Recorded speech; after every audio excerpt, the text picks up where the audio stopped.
Hi everybody, welcome back, my little bunny boppers. I read 21 books in July, so let's get started because there's a lot to go. Number 1 is The Bluest Eyes by Toni Morrison. This book is a fiction book. It's about a young black girl. I think it's set in the early 1930s, 1940s. And she basically wishes that she had the bluest eyes so that she could be beautiful. This is a really heartbreaking and really rough story, but Toni Morrison is probably the best fucking writer of all time. She's truly incredible. It's really interesting because the story is not really from the main character's perspective. You really kind of learn more about her through all the other characters, and you really sympathize with them because even though all these adults in her life have failed her, you learn about their backstories, which are very rich and also very heartbreaking, and so you can kind of sympathize and understand. It's a pretty tough Buggy! Buggy in frame. It's a pretty tough read, like I said. Also, just a heads up, check trigger warnings for all of these books. I read a lot of books with heavy topics and themes this month, so I recommend always checking the trigger warnings and content warnings if you plan on reading any of them, because I'm going to try and keep it spoiler free as usual. It's a wonderful book. I rated it a 4.5 out of 5. Toni Morrison, again, master of writing. It's really incredible. Next, we have a book called Brutes by Diz Tate. It's set in Florida, in this kind of town that I imagine, there's not a specific place, but I imagine it's maybe Lakeland or something close to Orlando. And it's about this group of very, very codependent friends, ages 12 to 14, who kind of, they refer to themselves as we whenever one or more of them are together, and something in their town, something bad happens to a young girl in their little Florida town. This book was a little difficult to read. It's very confusing and kind of disconnected. It's kind of hard to follow what happens because, like I said, whenever one or more of these friends are together, they refer to themselves as we. So you're never really sure who the story's perspective is from, and it's a little strange. Every once in a while, the chapters also cut to the future and follows each one of these friends separately and kind of shows a snippet of their lives. And all their lives none of them are really happy with where they are in their lives. And it's implied to be that it's because of this traumatic event that they all went through because of what happened in their town. But then the reveal happens and it's what trauma? It doesn't really make sense. This book gives the vibe of a childhood memory that you're not sure is a real memory, or you're missing pieces. And so reading it is kind of difficult. I gave it a 3 out of 5. The writing is also really, really good. That's probably the biggest saving grace, is that the writing is very unique. It's like honey, very it's looking through molasses. It feels like. I know that's a weird way to describe it, but it really feels that way. Some things I like, some things I didn't. I think Diz Tate is a really good writer, though. I just wasn't a fan of the story. Next, we have a book called Penance by Eliza Clark. This is a fiction, mockumentary style book, and it's about a journalist who's writing kind of he's writing a true crime book about these 3 girls who murder another girl. And it was a pretty tough read. As you guys know, I don't like true crime, and reading this book, honestly, it was very, very descriptive. It felt very, very real. And it was often it made me feel very icky at times because I don't really like reading about this stuff, but it felt very real. It references the Slender Man murders that happened back in 2012, I want to say. And it also referenced a pretty famous school shooter who like said some really disgusting things to like the victims' families in court. And oh my god, one of the characters in this book like writes like school shooter fanfic, and it reminded me that there are people who exist online who genuinely like have crushes on these people, and it just fucking grossed me out. This is a very it feels very, very relevant, and it also makes fun of like these stupid ass true crime podcasts that are very like disrespectful and are basically just like comedy shows that use people's, you know, horrific grief as entertainment. The book is very unique, seeing all the different girls' perspectives. I think it's also a really good look into how a person can kind of fall down this pipeline when you have like when you're interested in things like this and then you don't get any support at home, and then it kind of leads you down this path. So I gave it a 4 out of 5. I thought it was really good for what it was. But it's definitely a tough read. If you're sensitive to that sort of thing, I would not recommend it. I'm pretty sensitive, but I still enjoyed it. Next, we have The Hike by Dave McGarry. This book was awesome. It is so much fun. It is about a man who is visiting this small town in Pennsylvania on like a work conference, and he goes to take a hike before the conference, and he ends up being like transported to another dimension, and it's fucking crazy. It's terrifying, like, and he's in this dimension for a very, very long time. This book is really awesome. It's like, it's very it manages to wrap so many unique philosophies into this like really fun romp. I really loved it. It was so cool. It was funny, it was dark, it was introspective, it was like kind of everything you would want to read in the book. The main character's growth and character development in this book is also really fantastic. I gave this one a 4.5 out of 5. I loved it. The ending is also very like cool, and it kind of makes you go like, oh my god, holy shit. So I really like it. Really cool. It's probably one of my favorites that I read this month. Next, we have a book called Severance by Ling Ma. This is a book that was written in 2018, and it's a fiction book about a worldwide pandemic that kind of turns people into lifeless zombies. Not zombies in the sense that they're like eating people's brains, but zombies in that they are kind of stuck in like a loop. They keep repeating the same tasks over and over again, but they don't eat, they don't take care of themselves, and they eventually die because they're not taking care of themselves. And it's about this woman who is able to survive this event because she is so addicted to her job that she basically just lives there while the city is being completely like desolated by this disease. This book hits so much harder because we have lived through a pandemic, and this book is very like it's very solemn, very reflective, and like I said, because we've lived through a similar event, it really it feels very validating seeing this character who lives through this pandemic but is so addicted to her work that she just kind of feels empty, and she's looking back at her whole life and questioning all these things that she did, because I think that, you know, the pandemic was a horrible event, and I think a lot of people were kind of forced to question things, and, you know, now after the pandemic, everything has gone to shit, everything is so fucking expensive, so it was really interesting to read. I thought it was a little long. The chapters alternate from the present and then from the past to when, like, before the pandemic started, and then the events leading up to it. Towards the end, I kind of just wanted to stay in the present, but it kept going back to the past, but the relationships between the characters are really interesting. There's some pretty scary moments in this book, and I gave it a 4 out of 5. It was really good. Also, the book cover is really cool because I was like, this is such a strange design, but I realized it's like, it looks like a severance package, like the actual like folder for a severance package.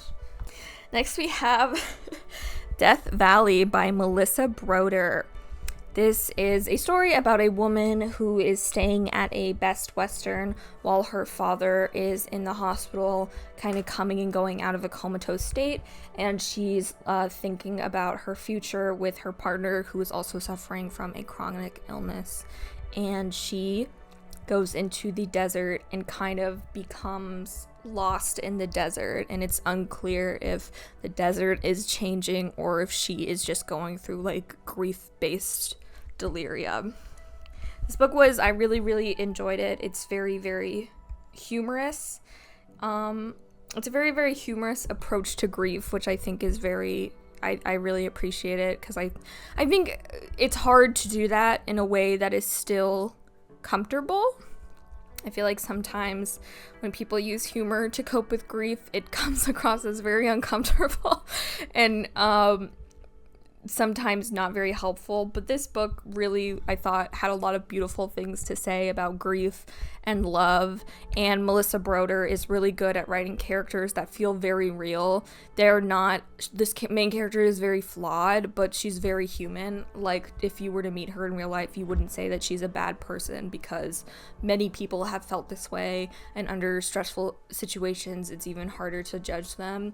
So I quite enjoyed the main character in her perspective, and there's a lot of really beautiful scenes in this book. Again, it's about grief, so it is a heavy topic, but I gave it a 4 out of 5. I thought it was really cool.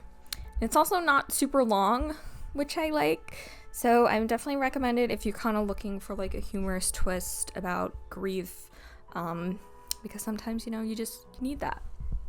Next is a book called Monstrillo by Geraldo Samano Cordova. This is about a couple whose young son suddenly He doesn't suddenly die. He has a disease. They were expecting him to pass away. However, the grief is very terrible still. And in her grief, the mom cuts out a piece of her son's lung, puts it in a jar, and starts feeding it, and it grows into a little creature. This book is really, really good.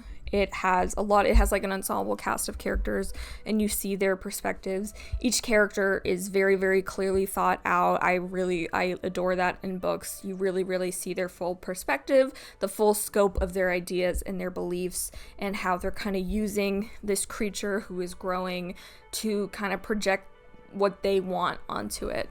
I think this book is also really about personhood and how the sacrifices that many people are forced to make in order to please the people that they love, and that they're not, you know, able to fully be themselves because they feel like they have to make these sacrifices. It's really cool. I also really like this book because at the end of it, they had like book club questions, and I definitely recommend, I love it when books do that. That's so cute. I definitely recommend reading those book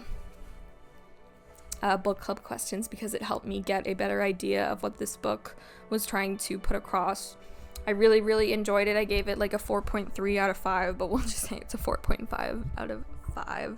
Also, once again, I have my notes, my journal, so if I keep looking down, it's because I'm reading my notes. I read a lot of books this month, okay? And it feels like I read these books like 3 years ago, because, I don't know, it's a long month. It's a really good book. It's kind of, the themes of monstrosity I think are really cool, and how they relate to, you know, because there's an actual monster in this book, but then the people in it do things that might be considered monstrous or bad. So I think it's a really cool take, and I think it's really cool to apply your own philosophy to this book and ask questions about it. Next, we have Fresh Water by Akwaeke Emezi. This is a book about a young girl who is born and with these spirits called Obanje in them, and they make it their life's mission to fucking ruin her life. It's their goal to leave her body and return to their own world, but the only way they can leave is if she dies. So they torment her for her whole life. And I think that this book is also somewhat based off of the author's own personal experiences, and it's basically a huge metaphor for how crippling mental illness is. It is such a unique take on it. I really love it. It's very beautiful and chilling at the same time.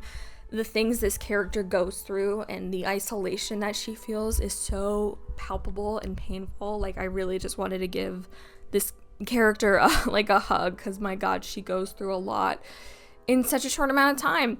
And this book and like the next few books I'm gonna read, all the main character or I'm gonna talk about are they're all kind of the same age, so it's even more interesting when I read about characters who are the same age as me or like around the same age, because I'm like, damn, y'all have been through a lot.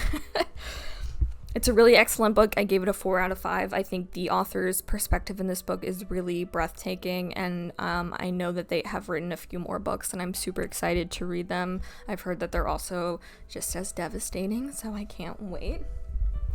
Next, we have a book called Hombrecito by Santiago Jose Sanchez. This is kind of similar to the last book in that it's a very painful coming of age story about a boy kind of coming to terms with himself despite having a fraught relationship with both of his parents. His dad is not really in the picture, and his mom is trying really hard, but she's not really able to be there physically as well as emotionally, and it kind of causes a lot of turmoil in his life. The writing is really incredible. I love how as the character ages, the writing goes from innocent and playful and colorful to very dry and solemn and cynical, because that's basically what this character's journey goes on. And it's very, very raw, very, very descriptive. A lot of stuff happens in this book, so again, the look-up warnings, but I thought it was very excellent. It did not hold any punches. I think that, you know, when you're writing books that are fiction but are basically like fictional memoirs, I think it's so important to be able to write things as real and as raw as possible. I don't think the human condition should ever be like censored or played down. I gave this book a 4.75 out of 5. I thought it was really great. Next is a book called Amen by Son Won-pyung. This is a Korean book that was translated into English, and it's about this young boy this teenager who was born with alexithymia, which is a disease that caused his pituitary gland to be very small, and it makes him unable to feel emotions as well as recognize emotions in other people. And when he's young, he goes through a very terrible tragedy, and it's kind of about how he continues his life on from this tragedy. I love this book so much. I think this book is really important just in general when it comes to disability and chronic illness and how everybody experiences their humanity differently, and people should not be judged based off of the way that they live their humanity. This book is also at its core really about the idea that everybody deserves to have people on their side and people who care about them and want them to be successful, especially children. The author actually includes like a author's note at the end of the book talking about how she feels about this and how she thinks that like children deserve to have people who are there to uplift them and take care of them. And at its core, this book is really about giving people second chances and being on their side to make sure that, you know, they can actually use that second advantage or second chance to their full advantage, because, you know, some people are born into difficult circumstances and they need more help than others, and that doesn't mean that, you know, they deserve to be abandoned or left to their own devices, because there's nothing wrong with, you know, needing a little extra help. This book is really sad. It made me cry, but it's really great. I gave it a 4.75 out of 5. It's a really wonderful book, and I would definitely recommend it. Next is a book called I Will Greet the Sun Again by Kasharyar J. Kabushari. Again, this is similar to Hombrecito and Freshwater. I think these are actually all great. They're all written by different people, but I think they're all great to read together because they're all similar coming-of-age stories that are very raw, beautiful, sad, and heartbreaking, and this is definitely one of them.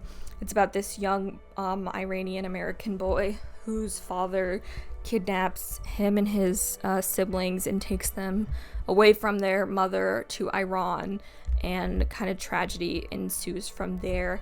And just the resiliency of these characters is really incredible, and what like adversity they have to overcome it's really beautiful to read about. It's very heartbreaking.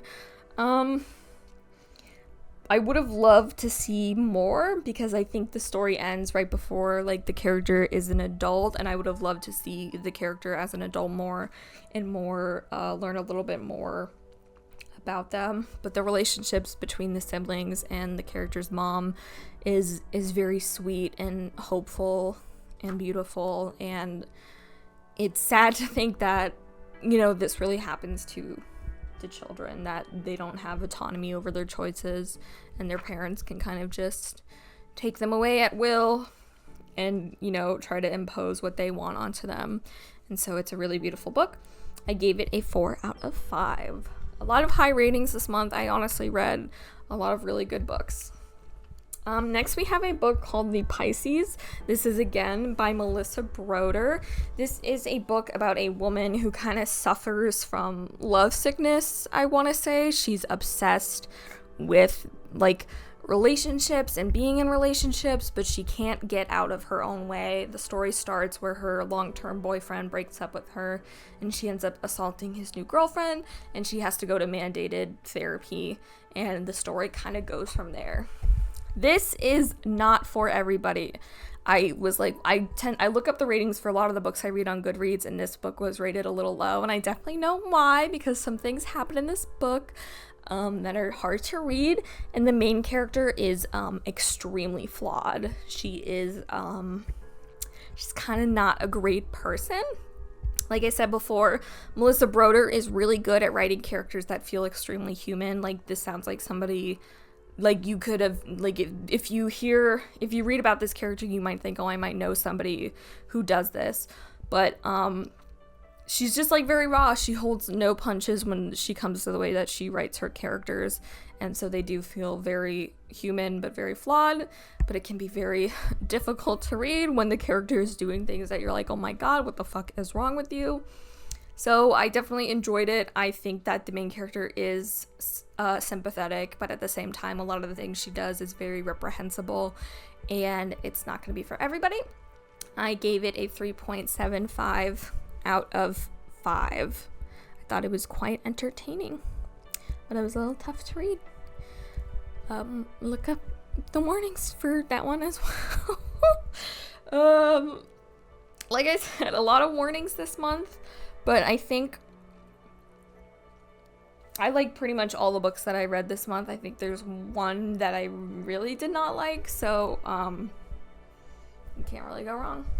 This next book is called The Curious Incident of the Dog in the Nighttime by Mark Haddon.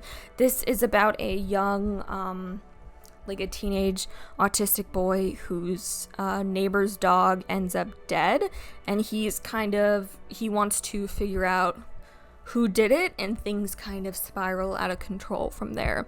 This book has a lot of like shocking things in it, and I was reading like, oh my god, like twists that I really did not see coming, and when they're happening, it's like, my god. And the main character in this book is a very high support needs child, so what he's able to accomplish in this book is like really incredible. Honestly, he's extremely resilient for the things that happen in this book and what he's able to achieve. It's also a perspective that I feel like you don't really typically see in books, because the perspective is completely from the character, and I think it's very realistic to that, you know, a person who is a high needs autistic person. And it's kind of just very charming. I really liked it. I love the main character's voice, and I think it's definitely worth the read. And yeah, it's a pretty good book. I gave it a 3.5 out of 5. I think we're like halfway done. Yes. Oh my god. Next, we have a book called Clara and the Sun by Kazuo Ishiguro. It is about an artificial friend named Clara who is bought in by this young, this 14-year-old girl who has a kind of unnamed chronic illness. This book is set in like an unnamed future where people have these little artificial friend robots who kind of are, their job is to be friends with them. I really like this book. This book is It's such a good book. It's so beautiful and sweet. The character Clara is such a breath of fresh air when it comes to the science fiction, like AI genre, because she's portrayed in an extremely positive light. Like, she is a very good little robot. And I feel like that is something you don't often see in AI. I feel like AI is always evil or like very conniving. Or if they're not evil, they're like extremely intelligent. Like, they just fucking know all the answers to the universe. And Clara is not like that at all, and I thought it was really beautiful. She's meant to be like a young robot looking. She looks like a person and she's meant to look young, and I really appreciated that she acts young as well. She has this very beautiful innocence about her, and the friendship that forms between all the characters is really beautiful. And I think it's also a story about being human and how our humanness is full of love and friendship and, you know, sugar and spice and everything nice. But seriously, I thought it was very beautiful. It poses a lot of philosophical discussions that I think are very sweet and cute, and it was just a really beautiful book overall. This is a book that will make you feel good. There was it made me tear up at times just from how like hopeful and beautiful it is. So I definitely think it's worth the read. I gave it a 4.5 out of 5, but honestly, I'm gonna give it a 5. I think it's really excellent, a really beautiful book. I definitely think it's worth the read. And if you it's pretty long, and it's one of those like big tall books, but it's definitely worth it to get that nice feel good feeling. All right. Next is a book called Silver Nitrate, and I forgot to write the author's name down, but it'll be over here. Yep. And it is about these two friends who are kind of obsessed with old-timey horror movies, and they both work in the film industry. One works as like a sound editor and one works as an actor, and they befriend one of the directors of like their favorite old-time horror movie, and he asks them to complete an old ritual with him, and things go a little spooky from there. I really like this book. It was super cool. It kept me completely engaged throughout. I really, really love the two main characters. Really sell this book. Their dynamic is really great. They're really like funny together also. They're both very flawed at the same time, but they are very, very good, I think, especially as like horror book protagonists go. They kept me completely engaged, and I just thoroughly enjoyed it. The magic system and all the lore that you learn about is also really cool and interesting, and I like the way that it's presented. So I definitely think as like a horror book, this is a very excellent one. I didn't think it was super scary, but like, oh, Pookie is showing me the name. Her name is Sylvia Moreno Garcia. Silver Nitrate. And I gave this one a 4.5 out of 5. It was really good. I really liked it.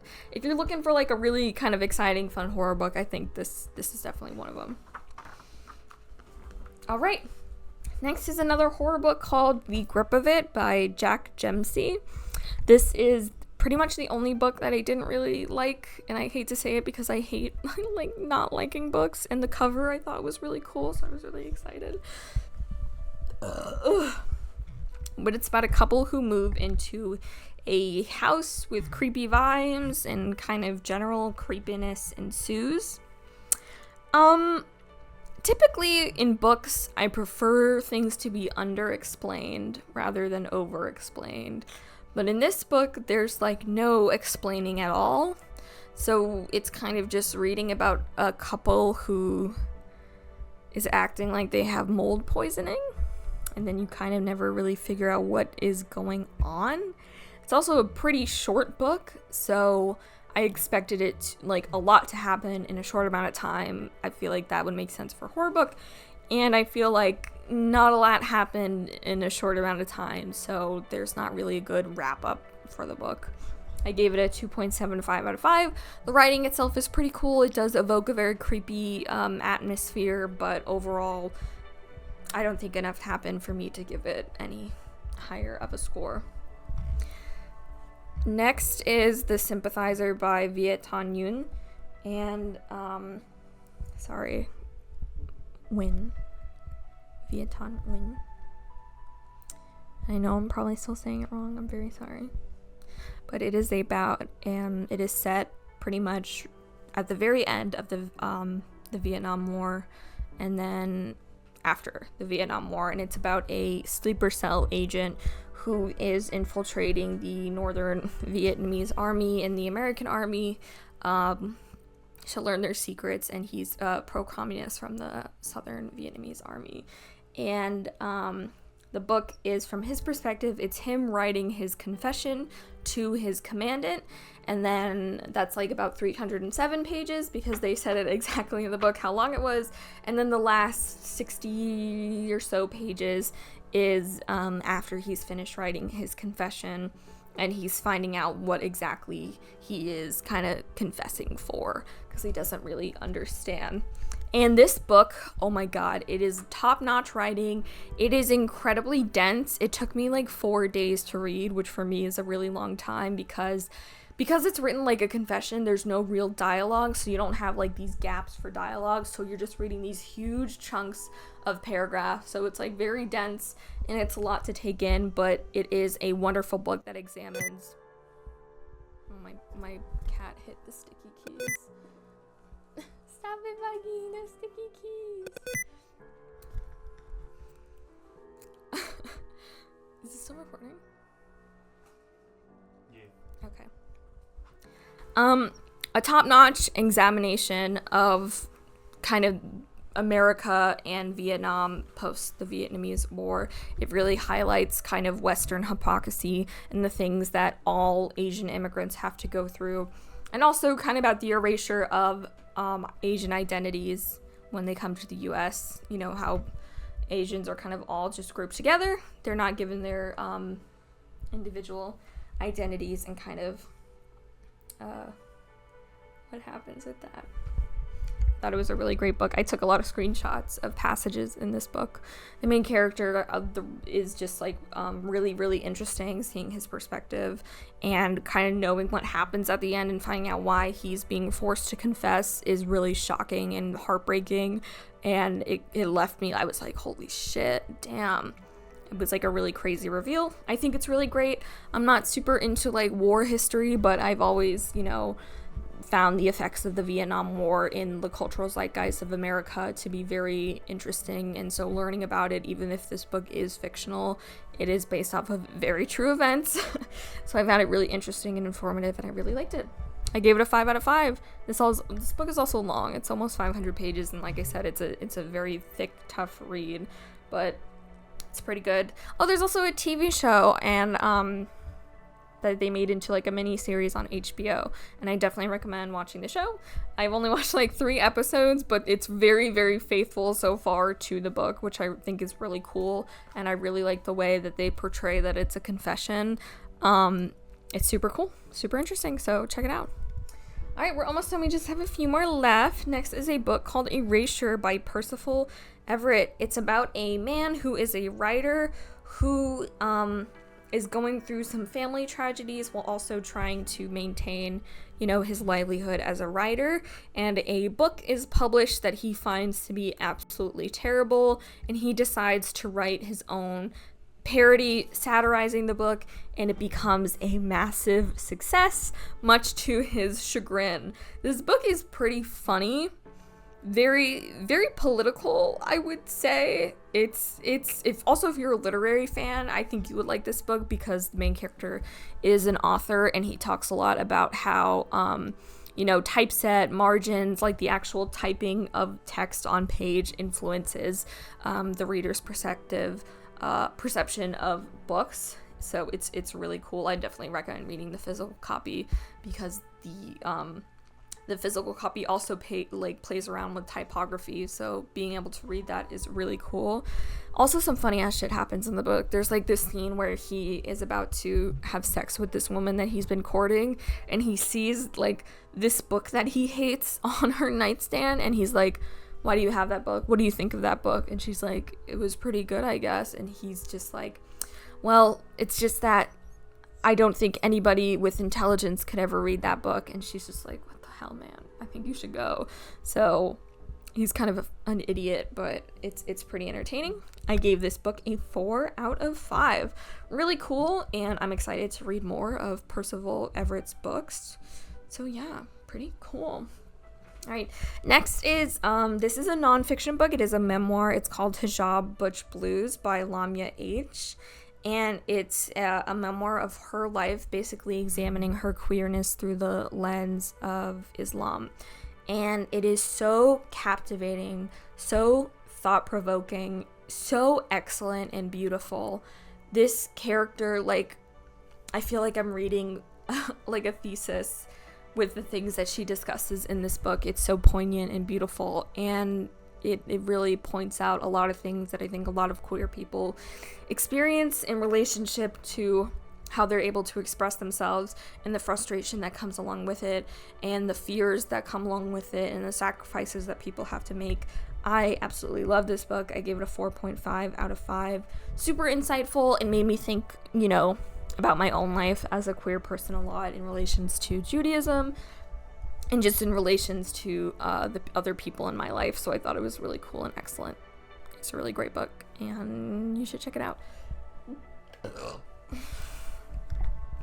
Next, we have Under the Skin by Michael Faber. This is about a woman who picks up hitchhikers kind of in the rural farmland of Scotland, and she takes them back to a farm where she drugs them and does some not so nice things to them. There is a movie that is loosely based off of this book, and from what I saw, it is very, very loosely based off of this book, so don't think that if you watch the movie, you're going to know anything about the book. But, this book is fucking gross. It's very bizarre and gross. This is a book, though, that I think it tells you just enough information. It doesn't underexplain. It does underexplain things, but if you are paying attention, it's enough that if you can understand what is going on. And it makes for a very interesting and unique read, because you really kind of gotta dig under the skin to understand and find out the meaning of everything. It also has a crazy, very, very abrupt, sudden ending that I was like, can I have more, please? More, please? So I gave it a 4 out of 5 because I would have loved more, but also, can't expect everything to be handed to you. So I think it's it's also very dreary, very somber. It's kind of just like you're reading it and you're like, what the fuck is like going on? What the fuck is this fucking woman doing? Girl, you need like a better job. Like, come on. Last but not least, we have a book called Betty by Tiffany McDaniels. This is about a young girl named Betty who is half white and half Cherokee, and it's about her growing up in Appalachia in Ohio, and kind of what happens to her and her family over the course of her life. This book made me cry several times while reading it. This book is so gorgeous, so lyrical, so, oh my god, just like it's so beautiful. The writing in this book, it's so melancholic, so heavy, no punches pulled, painful. I'm crying. Oh my god. The main character in this book is so strong as like a person, and it's like a young child like this should not have to be as strong as she is. And oh my god, the relationships between her and her siblings are also like so beautiful, and like I have no words. If I could give this book like a billion out of 5, I would. This book is incredible. It's probably one of my favorite books of all time. I gave it a 5 out of 5, obviously. I can't wait to read her other book. I think it's called like The Summer That Melted Everything, but again, I cried multiple times. For this book, absolutely look up the warnings, because a lot of things came out and I was like, oh my god, I have to put this book down and take a break. Very, very heavy subject matter. Very, very approached with a lot of care and respect, I feel. This book is also, the character Betty is based off of the author's mother, so it's very respectful, it's very loving, but it is also very, very sad, and since it's based off of a true person's life, it does not hold back, it does not pull any punches, so A very beautiful read, but very sad. And those are all of the books that I read in July. I think for the month of August, I'm going to try to read some longer books. A lot of the books I'm reading I got from like the New York Times just released like their top 100 books of the 21st century, and I went through and I picked a bunch, and then I went through the People's Choice top 100 and I picked out a lot of books. And I saw on the top 100 that some of my favorite books were on there, like Drive Your Plow Over the Bones of the Dead was on the top 100, and I was so fucking excited because that book is so good, and I'm so glad it's getting recognition. So I'm going to be trying to read some slightly longer books, so I probably won't read as many books as I have been. What I'm reading right now is called Heaven and Earth Grocery Store by James McBride, and I can already tell that I'm going to love it. So yeah, thank you guys for watching. Love you guys so much. Bye.